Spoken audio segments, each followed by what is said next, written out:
Vous êtes sur France 24 et vous avez raison. Bienvenue dans votre journal de l'Afrique. À la une ce soir, la candidature d'Ousmane Sonko rejetée à la présidentielle sénégalaise du 25 février prochain. Le Conseil constitutionnel a estimé que le dossier de l'opposant était incomplet. Une décision qui s'ajoute à sa condamnation d'hier à 6 mois de prison avec sursis. Nous irons à Dakar dès le début de ce journal. Oscar Pistorius a été libéré sur parole. L'ex-champion paralympique sud-africain avait été condamné pour le meurtre de sa compagne, Reeva Steenkamp, à 13 ans de réclusion. Il ressort au bout de 9 ans. La mère de la victime a déclaré « Nous sommes condamnés à vie ». Et notre invitée de ce soir, c'est l'événement de la rentrée littéraire de janvier. Elle s'appelle Leila Bassein. Elle est romancière franco-marocaine.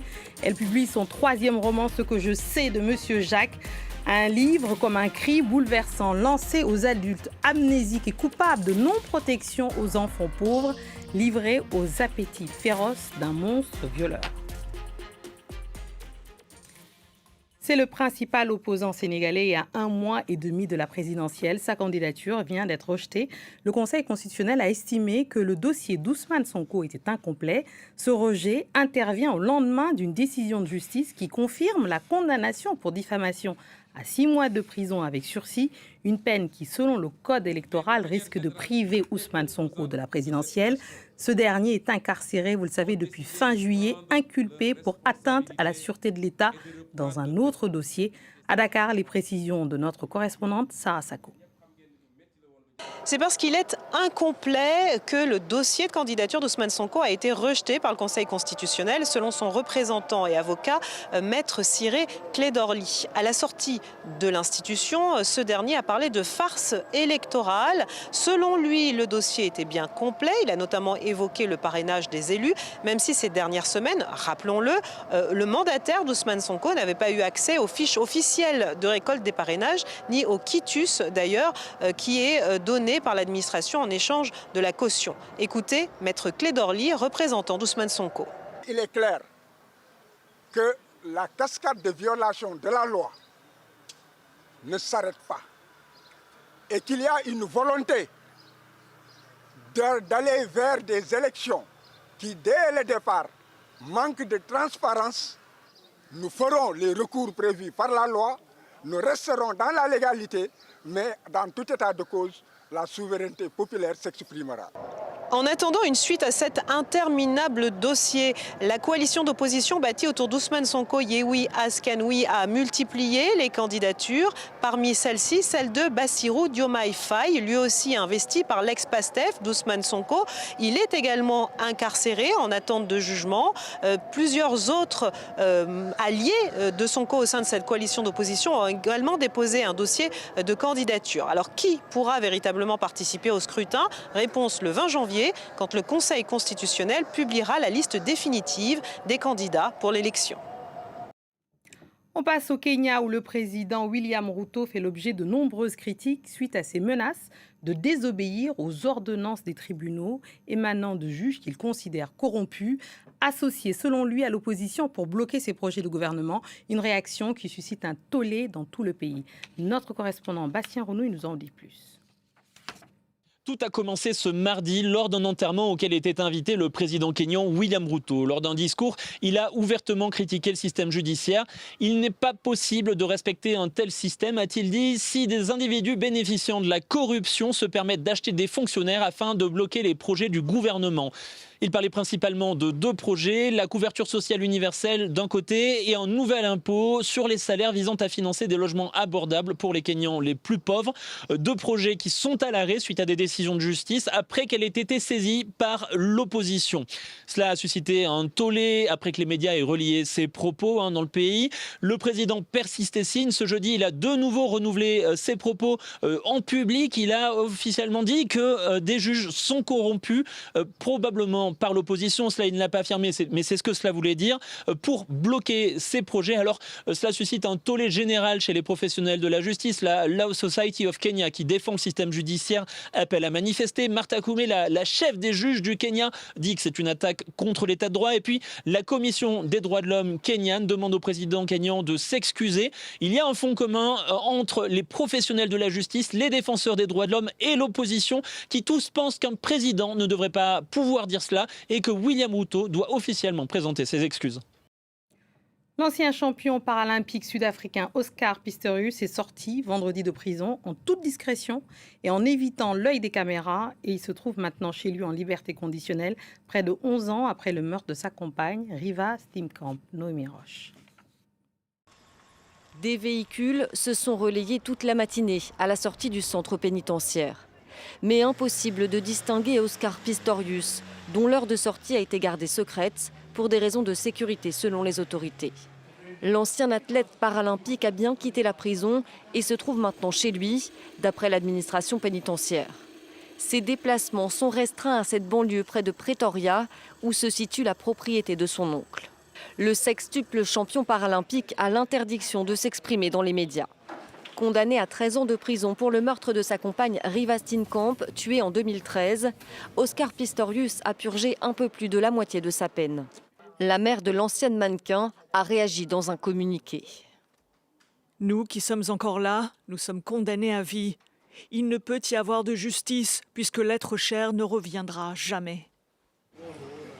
Dans la nuit du 13 au 14 février 2013, Oscar Pistorius avait tué sa compagne de 29 ans en tirant 4 fois à travers la porte de la salle de bain de sa chambre dans sa maison ultra sécurisée de Pretoria.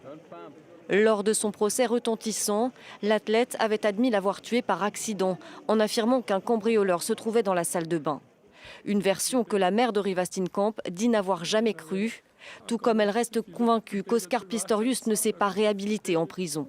Dans la capitale, néanmoins, la libération conditionnelle de l'ancien champion est considérée comme acceptable par certains.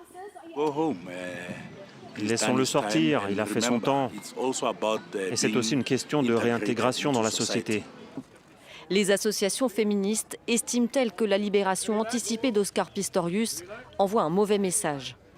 Je pense donc qu'il est grand temps dans ce pays que nous arrêtions de donner aux prédateurs le sentiment qu'il s'agit d'un refuge. L'Afrique du Sud est l'endroit où il faut être en tant que criminel, mais certainement pas en tant que victime ou survivante. L'Afrique du Sud est un des pays qui compte l'un des plus hauts niveaux de violence envers les femmes au monde. Allez, on passe à la culture de ce vendredi. Avec l'événement de cette rentrée littéraire de janvier, Leila Bassein présente son 3e roman, Ce que je sais de Monsieur Jacques.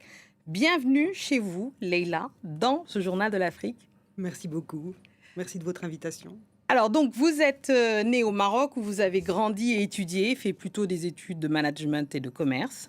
Qu'est-ce qui vous a décidé, à l'âge de 36 ans, d'envoyer votre premier roman chez Albin Michel? C'était Le ciel sous nos pas et qui racontait une partie de votre histoire entre la France et le Maroc. En vérité, l'écriture a toujours été là dans ma vie. Quand j'étais enfant, j'aimais beaucoup lire et j'avais compris, je pense, qu'il y avait là un territoire où je pouvais exprimer ce qu'on ne pouvait pas dire en tant qu'enfant dans la société. Donc c'était un territoire de liberté et je m'en suis bien servie, je pense. Absolument. Alors votre 2e roman, lui, c'était La théorie des aubergines, toujours chez Albin Michel, qui évoquait la vie d'une troupe joyeuse, doudingue, d'insertion en France. Ce 3e roman est sur un tout autre décor. Nous sommes au Maroc dans les années 90 et je propose de lire un extrait juste pour qu'on comprenne un peu de quoi il s'agit. Vous écrivez, et c'est à la fin finalement de ce roman qu'on comprend mieux des choses. De ma 10e à ma 14e année, j'ai voisiné avec un homme qui aimait les jeunes garçons. Certains avaient mon âge, ces enfants, âge dont on les avait expropriés, venaient des quartiers populaires et cela semblait constituer un motif suffisant pour que tout le monde ferme les yeux. Justement, je voulais savoir, parlez-nous de cette histoire. Comment est née cette histoire ? Eh bien, en vérité, bien que ce soit vraiment un roman, j'ai un peu recours quand même à la fiction. Eh bien, je suis partie de choses que j'ai pu observer quand j'étais enfant, quand j'étais adolescente. Donc, le parcours de ma narratrice emprunte beaucoup à mon parcours personnel, c'est vrai, même si ce n'est pas tout à fait le même.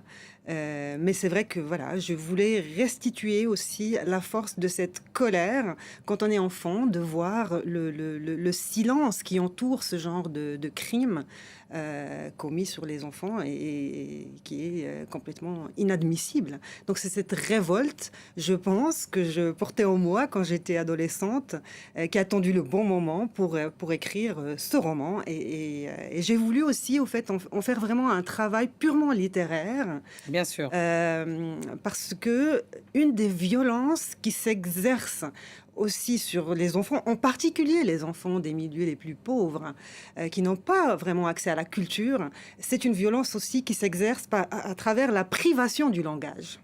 Absolument, la privation du langage. Votre narratrice, justement, Lula, elle est capable d'utiliser des mots et elle parle notamment de ce monsieur Jacques qui porte en lui une triple domination, coloniale car il est français, financière et masculine. Et vous dites d'ailleurs que l'amour et le corps sont les premiers territoires de cette domination. En effet, alors Monsieur Jacques, finalement, c'est un symbole puisqu'il est au sommet de la hiérarchie des dominations sociales. En effet, c'est un homme, il est français, il est riche, donc il a les moyens de tout acheter et il en abuse. Voilà. Bien sûr. Donc, il est très représentatif de cette hiérarchie des dominations qui s'exercent sur les enfants. Ouais, et dans la chaîne, vous dites que d'ailleurs les enfants sont les derniers maillons finalement de cette chaîne de domination.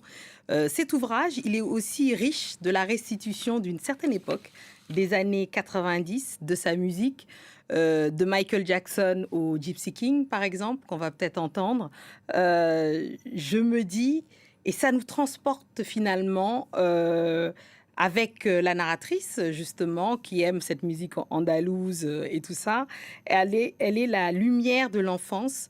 Et vous vouliez aussi qu'elle soit solaire et porteuse de vie. C'était important pour vous, ça. En effet, parce que pour moi, la littérature, c'est aussi le lieu où triomphent, au fait, les perdants, les dominés.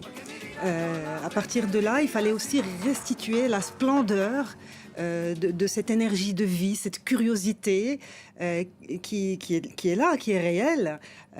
Et donc, ça me semblait important que ces jeunes-là triomphent de ceux qui les ont dominés, de ceux qui les ont fait souffrir.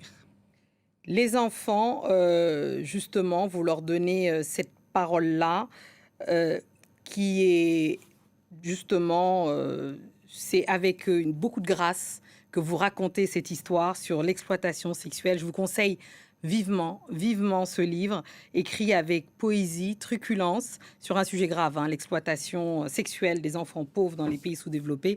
Mais c'est pas que ça. Il y a toute cette lumière et toute cette beauté dont vous savez être capable dans vos livres. Merci. Ce que je sais, Monsieur Jacques, chez Albin Michel, toujours, votre fidélité est à Albin Michel. Merci Leila Bassène d'être venue sur le plateau du Journal de l'Afrique. Merci beaucoup.